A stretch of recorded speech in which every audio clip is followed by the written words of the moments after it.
Just perfect. We all have dry cleaning horror stories, clothes that come back damaged or with bigger stains than they had when we first brought them in.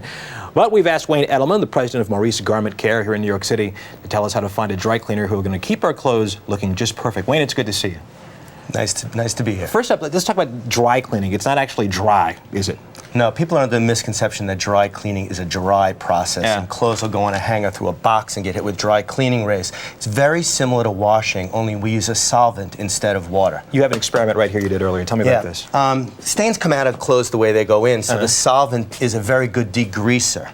Water is a very good means of removing wet side watery stains. Okay. This is dry cleaning. This is dry cleaning solvent. We put some aspirin in there, and you'll see they don't dissolve at all. I see. Where we put the same product in plain water, and the water dissolves it. Okay. So that's why a good cleaner will pre-treat stains prior to just putting it in a cleaning machine. Okay, we'll get into stains in just a second. But first, what kind of garments should one take to the dry cleaner?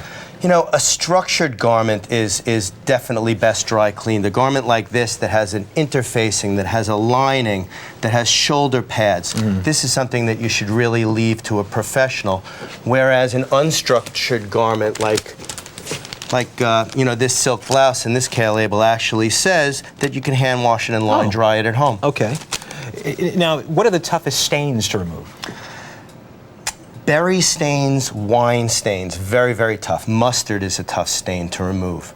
Crazy glue, whiteout, those are very difficult stains that we encounter. Now, is your dry cleaner going to pre-treat those when you take that in? Absolutely. A good dry cleaner, I should say. A good dry cleaner. What if you get the garment home and you've said, hey, here, I've got a stain right here, and it's even worse when you get it home? What's the obligation of the dry cleaner at that point? Well, the obligation of the dry cleaner is to return your garment back to you in its best possible condition, you know, as close to new as possible. If the stain is still there or the stain became worse, you should bring it back to him. You know, we tell our clients that if we can't get the stain out, no one is getting it out. You say that for people, picking a dry cleaner is a lot like picking a restaurant. What things are you looking for? You know, we all use the same things. We use the same machinery, we use the same chemicals. It's how we implement them and the attention to detail during the process. So there are dry cleaners that we call bang and hang cleaners. They throw it in the cleaning machine, they take it out of the cleaning machine, they bang it on a press, and they put it on a hanger, where there are other cleaners that really have numerous inspection steps throughout the process to ensure that your garment is coming back in pristine condition. And what about those one-day cleaners? They say one-day service, you get it to us at 9 o'clock in the morning and have it back to you by 3 in the afternoon. You know, if the garment needs to be freshened up, that's fine. If you have a particular stain, that garment might need to be cleaned numerous times. And there's not enough time to properly get the stain out. We'll tell a client if they need the garment, they'll have it back, but it still might have the original stain in it. Gotcha. Okay, let's talk about a couple things that happen when you get your clothes home. You have the plastic on, usually. Is it a good idea to leave the plastic on? Absolutely not. Really? Plastic should come off. Okay. It creates an acid which actually fades and discolors garments over a period of time. So when you put it in the closet, take the plastic off, let the garment breathe. All right, what about wire hangers?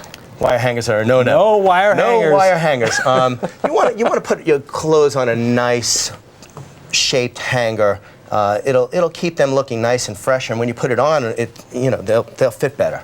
You know, we were talking about this earlier. I was once told, like a suit or something like that, you should, during the life of the suit, it should only see a dry cleaner 4 or 5 times. Otherwise, it starts shining, getting that nasty kind of look to it. Is that true? The shining comes from improper pressing. Retailers, for fear of improper dry cleaning, advise you not to clean the suit. If cleaned and pressed properly, the garment will last a long time. I will wear a jacket once, I take it off, I clean it, and I press it. So that really is not correct. Going back to that obligation question, you've got a new Giorgio Armani suit. You take it to the cleaners, they press it incorrectly, it comes back, it's all shiny.